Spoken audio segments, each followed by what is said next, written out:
Hello and good afternoon. I'm delighted to have Caroline, the current mayor for Hackney, with us.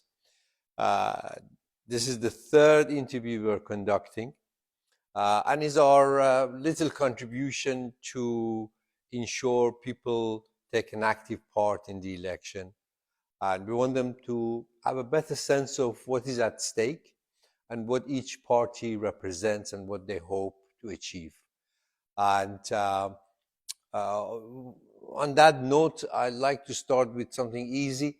Maybe if you can just tell us a little bit about yourself. What do you do? What are your key interests? What kind of music you listen to? What kind of films you like to watch?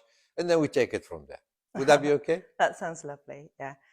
So yes, I'm Caroline Woodley. I am, as you said, the directly elected Mayor of Hackney. I just came into the position in 2023, so in a by-election. So I've only had a couple of years to kind of get under the bonnet and see what is happening with the council. And I am standing again to see if I can win another term. And in terms of who I am and what I do at the moment, it just feels like all I do is local government, because it's a passion, really. It's a life. It's not something you do 9 to 5 and then clock off. But I do have a lovely family. I raised my son here in Hackney. He's now 25. I was raising him on my own, a sort of single parent. And I think in that experience discovered what it means to have a community around you, a network around the place where you live, to get you through some of the tough times and then to celebrate the good times too. And yeah, so I got involved in politics through 2 different routes. One through my work. I worked in higher education and at Central St Martin's in an area called Art and Social Change, basically. And then I discovered that local government is where you can really change things when I got to know some councillors and got involved in my local Labour Party after we had a planning dispute on my estate, and realised actually if you get together with your community, you can sort of make change. So I just got more and more involved from there on in. And are you originally from Hackney? No, I was born in Somerset, and then I went to art school in Glasgow. And Glasgow, a bit like Hackney, is one of those places that has a real sort of fierce sense of pride. People make Hackney is kind of the legend that I wanted to borrow from Glasgow, because there was a people make Glasgow legend when we were there. But instead I've settled for Hackney, the people's borough, and tried to get across in our manifesto that it's the people of Hackney that have led the way. So they have told us that they want us to, build more housing, to take care of our environment, to make sure that our most vulnerable are supported. And that's informed our manifesto and our whole ethos, really, as a Labour council. All right, okay. I know you mentioned that you came into office as a in a midterm election. Looking back, since 2003 to 2023 till now, can you share with us one policy that you really wanted to implement and you couldn't, and one policy that you really feel proud to have achieved? So I'll start with what I'm proud to achieve, but that also kind of answers both of your questions in a way. One of the reasons I decided to put my hat in the ring and stand for mayor was because when I was in a cabinet position previously for families and sort of children with special educational needs and disabilities, I realised that one, this was one of these challenges of the day that had to be grasped, and the former government, the Conservative government, wasn't grasping it.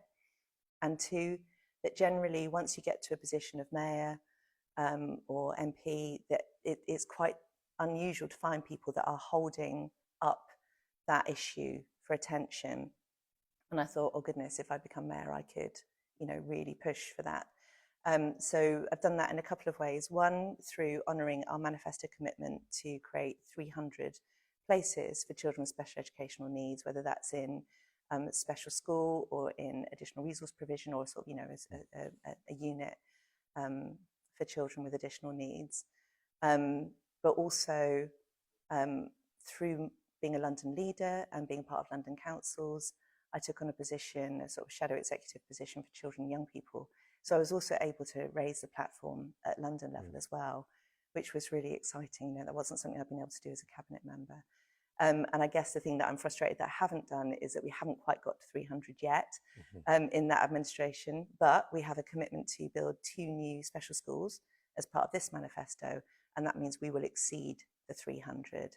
And I think that would be a fantastic achievement, because now the Labour government is trying to tackle SEND reform and is looking at making mainstream schools more inclusive and ensuring that there are inclusive spaces within those mainstream schools for children that need time out. I still believe that you have to have those specialist places as well. So you need that upfront capital investment in our buildings, in our schools, not only in primary schools, but we've invested in a new unit in our nursery, but also in post-16 preparation for adulthood, which is a massive thing that we really, really have to build upon in Hackney. So that was my main driver, actually, to throw my hat in the ring. And we have made a lot of progress. The initiative you just mentioned, does that in any way relate to, I read somewhere that Hackney has one of the highest or the highest number of children in protected housing or accommodation. Is that somehow connected to that? Oh, I've no idea. We do have a large number of children with special educational needs in Hackney, but that's across every colour, class, creed, you name it, every demographic. And it's a really wide spectrum as well. So, from dyslexia through to autism. I've got involved with this amazing group called Sound Effects, who are looking at making audio friendly spaces. So they've got some Arts Council money to transform some of our venues, like jazz bars and things like that, where people can still go if they're audio impaired and enjoy music. So if we can make a more friendly borough for our children with special educational needs, that also creates a borough that's friendlier for our adults with additional needs, and that's just become a bit of a passion project, so basically. From your standpoint, your greatest achievement, or the one that you wanted to highlight, not necessarily the greatest, was this drive, this initiative to provide 300 or so places for children with special needs. But at the same time, what you couldn't deliver was that you couldn't reach 300 yet. But the commitment is there. Yeah. And the budget is there. And the finance is there. We've had that capital funding. I've fought for that capital funding for Hackney. And we have it in place. We have the sites. And I want a new administration so I can go ahead and deliver it. So would it be fair to say that education was one of the key pillars of your appointment? Yeah, I think that is fair, primarily because it was just where I had the most experience, almost 20 years in higher education. My mum was a primary school teacher. My sisters worked in different schools. It's just been, my dad taught in further education. It's just been my life. And then, of course, on becoming mayor, I had to set new priorities. So my 3 priorities in that short period was housing, tackling poverty, and then retaining our position as climate leaders. We really have got a great reputation nationally for being climate leaders in Hackney. And then sort of politically, therefore, I would claim that we've been greener than the Greens. I've got to put a little dig in there, haven't I? Can you touch on this question of housing? Because I know housing is a key problem or a key challenge in Hackney. Or you have very long waiting lists for social housing, which is not unique to Hackney, of course. I think at some point in manifesto, it refers to addressing the right to buy. Can you walk us through what that policy is? What does it entail, and how would it impact, ideally, people who are on waiting lists for social housing? Yeah. So the policy was simply that people who lived in council housing over a certain period of time and with perhaps a certain discount could ultimately buy their own homes. That's fine in principle. The problem was under Thatcher and the Conservative leadership at that time, this is going back to the 1980s, the funding didn't follow. And then what we've had is, decades that have gone by where local authorities like us have never been able to catch up with the amount of homes that have been as it were, lost a right to buy. So if we haven't had the funding to come in to build new homes at the same rate that we're, selling homes, then you have lower stock overall. And social housing in Hackney is hugely important. We're an inner city borough. The housing market beyond social housing and intermediate housing, or, basically by that I mean housing for key workers or the subsidised rent housing, is just so unbelievably expensive that we're starting to see families leave the borough. And that's really, really bad news for Hackney. So it's really important to us to claim a chunk of the pot of money that central government has allocated to London. Labour government did commit 40 billion to housing. 11.7 billion, I believe, I think it's maybe even a bit more than that, has been allocated to the Mayor of London. We're, as a Labour council, will be submitting for a large chunk of that for social housing, also for temporary accommodation, for supported living units, because we've been a very young borough and we're rapidly becoming an older borough, and we need to think about where people go so that they still have as much independence as possible, but in safe and supported environments. And that intermediate housing, where does my 25-year-old who still lives with me go? Where do people who are working, love working at the council or at the Homerton Hospital or in any of the jobs and businesses across Hackney, where do they live if they can't afford, the normal sort of rent? So we're trying to present that sort of suite of intermediate housing as well. And we're also making a commitment to residents that not only will we continue to build new housing, and we are very successful with the housing that we've kind of, what we call direct delivery, that we deliver ourselves, but with a contractor. We've won awards for the quality and the design standards of that housing for social rent. But, what we're seeing is that the blocks around them are feeling very neglected by contrast. So we've set aside 550 million over the next 10 years. Again, that's capital funding to just bring our housing up to spec. You'll be aware of it from talking to your residents on your interviews. I don't know about your own experiences yourselves. There's a real challenge around damp and mould, around some of our buildings just not being fit for modern life.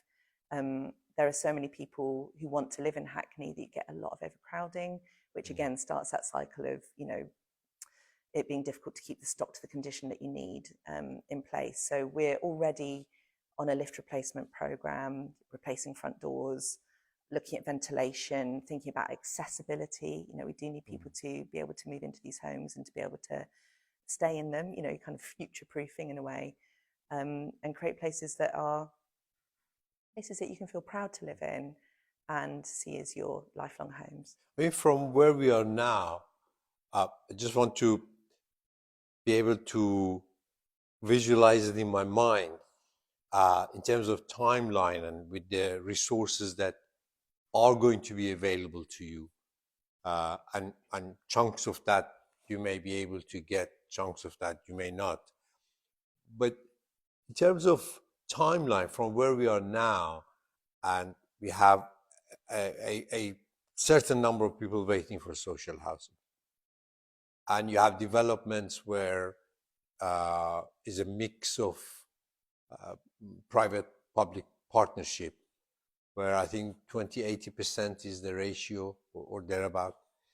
Do you have, assuming that you are able to continue with your position, is there any calculation as to what sort of timeline we're talking about where you could say, okay, now Hackney is comparatively a better borough in terms of providing housing than some other boroughs in London? I mean, are we talking about a 5-year period, 10-year period? What sort of timeline would you think you would be needing? So the submission that we make to the Mayor of London is for a 10-year funding programme. So that's the target. Just to clarify a couple of things, we're building all the time. So we already made a commitment to build 1,000 social rent homes, and that's 100% social rent. So these are these sort of infill projects where we're building, and you've got Wimborne and Buckland just around the corner from here that are nearing completion. So they'll open, in a matter of weeks, if not, months if not weeks, I should say. they're pretty much, I've been around and seen them, they're pretty much ready to go. It's a case of finalising things with utilities, etc. So there's a steady progress in terms of handing over keys and open up those buildings.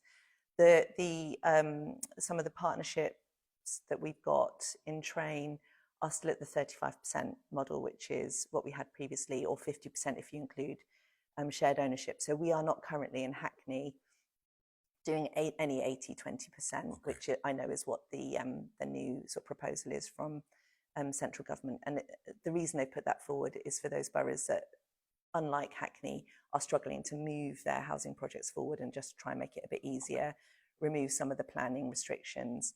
But actually the planning restrictions work very well for us from the point of view of design standards. We don't want to get rid of dual facing, dual windows and cycle hangers and all those sorts of things. But I appreciate if you relax some of those rules, it might make it easier in other boroughs. So I would say that we would still maintain, in terms of how we compare to other boroughs, we will still maintain that sort of design standard.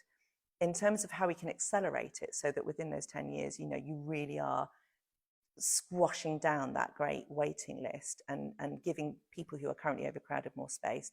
We're also looking at buyback.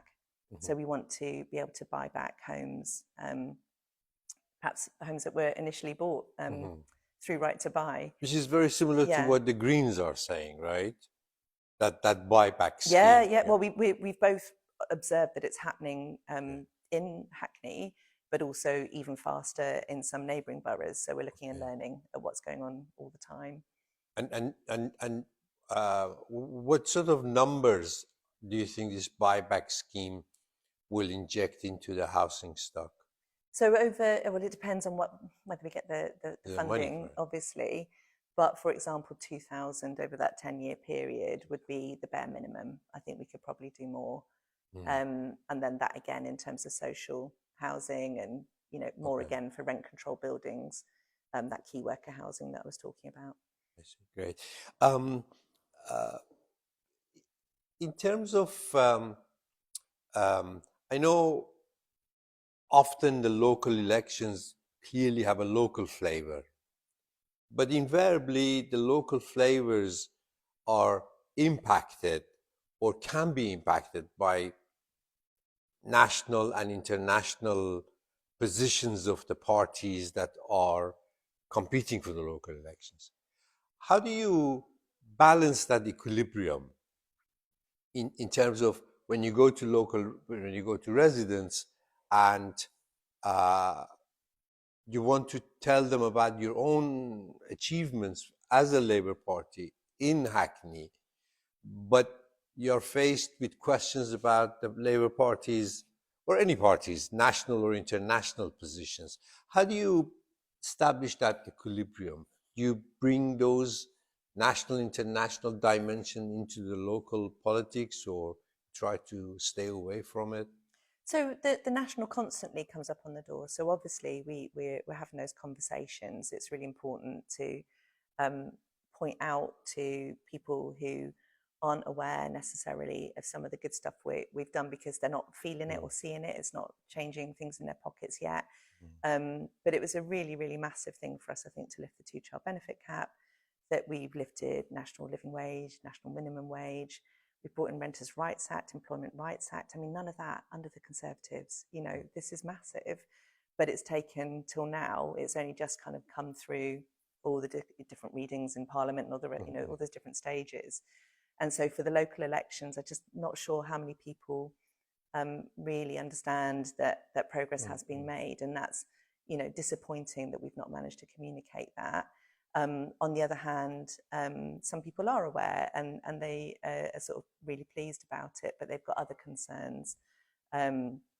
Housing being a primary one that comes up, international affairs and just that general sense of insecurity and precarity, where it's been quite interesting looking at things like community energy is another thing that I've been really engaged in over the last couple of years. So we've done 75 projects with different groups. That includes like Hackney Empire or, a local adventure playground, leisure centres, schools, as well as our council blocks. And by bringing in community energy, whether it's solar panels, air source heat pumps, all that kind of thing, you are helping to save residents, community organisations, neighbours, friends, faith settings, money. You know, we've got it in a local mosque, you know, or a nearby church. It's like a really impactful project. But it also speaks to that sort of international situation where we're seeing, you know, wars around energy, the impact on countries if energy routes are disrupted. And then you can look to the national and sort of say, well, look, Ed Miliband chose Hackney to launch the local power plan, where we've been talking about, you know, investing several million in community energy. He's talking about investing $1 billion in the country and making us just a bit more focused on renewables rather than these international chains, which are just, you know, create so much disruption in the world. Touching on international, for example, there is a body of thought, I know, in Hackney and many places where they have appealed to local authorities to divest from their pension fund from companies that are either directly or indirectly involved in genocides, whether it is in South Sudan or in Gaza or elsewhere. But that hasn't been sort of, the response from Hackney hasn't been very accommodating. Is that a decision based on the need of Hackney, or is that a decision made based on the international political stance of the Labour Party? So the way the pension fund is managed, it's obviously the members' money, not the council sort of budget pot, as it were. Yes. It's protected from politics to a certain degree. It's up to members how they want their funds invested. And in 2019, during the climate emergency, there was a sort of a survey about priority in terms of investment. As you can imagine, with Hackney staff, they wanted ethical investment and they wanted stuff that would be appropriate in terms of the climate. And so a huge amount of work went into ethical stewardship of the pension fund, and, you know, bringing that climate priority to bear. We had some situation before my time, I think, where there was some direct investments that, under the ethical banner, when sanctions were brought against Russia back in the day, that we were able to remove and redirect into this kind of other ethical fund, which is managed by a sort of a vehicle, a London sort of pension vehicle, where all the funds are kind of collectively held, basically. Now, once that was done, though, there are various laws and protections around that pot of money, and we don't have other little direct pots that we can move about very easily. So what we did in the face of a lot of calls for action on divestment or more ethical investment was hold a member survey. The outcome of the member survey was that they still wanted to retain ethical stewardship, of course. I mean, it almost goes without saying, but, you know, we did ask the question, that they weren't investing in conflict, but also to maintain that environmental aspect as well. So what I made a statement at the time, and then ultimately that statement was approved by full council when various proposals were brought forward around divestment through motions, you know, at full council meetings, that we bring into our responsible investment policy an action against investing in genocide. So as you say, you know, you listed off a number of different countries there where we've seen genocide. There's a question over legal technicalities of genocide. So rather than listing countries, it seems better to just sort of use that word as the marker. So that's in a statement I've made, and it's also been adopted by reference to that statement through a motion or an amended motion in full council. So the commitment is there. But would it be effective from when? Well, to apply it, you then need to go through the kind of the lawful processes of how money can be invested or removed, because ethical investment, you can't just let money be inappropriately invested. I don't know how to sort of articulate it clearly, but it's not our money. If you see what I mean, we can't take risks with it. So there are lawful sort of checks and balances.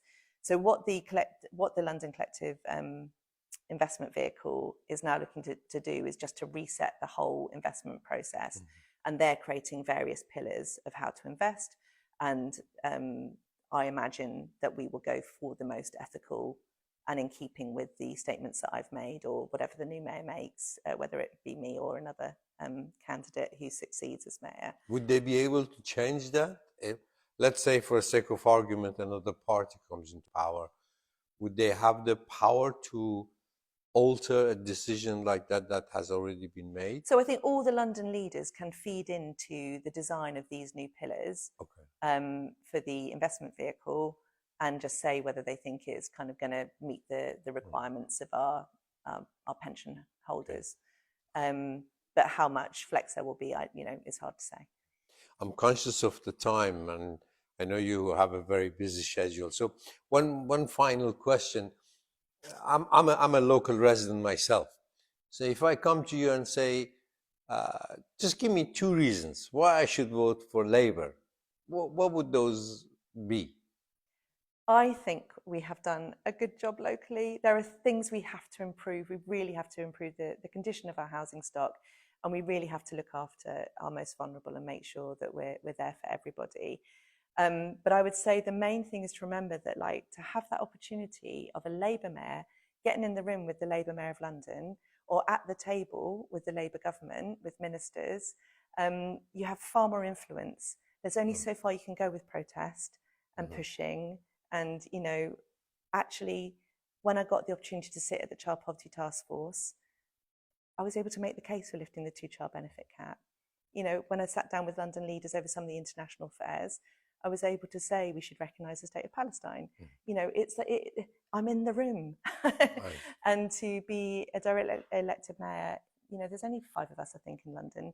It has a certain level of status. And, I think to have had the experience, to have these connections, to have these opportunities, and to have the values, those core Labour values of fairness, equality. We're a borough of sanctuary here. We're a place of welcome.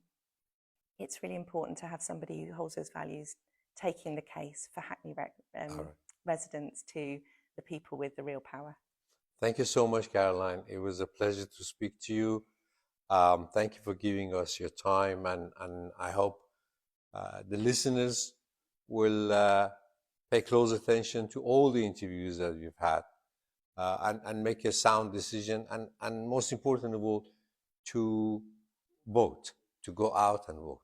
That's the main thing. Thank you so much. Thank you. Thank you.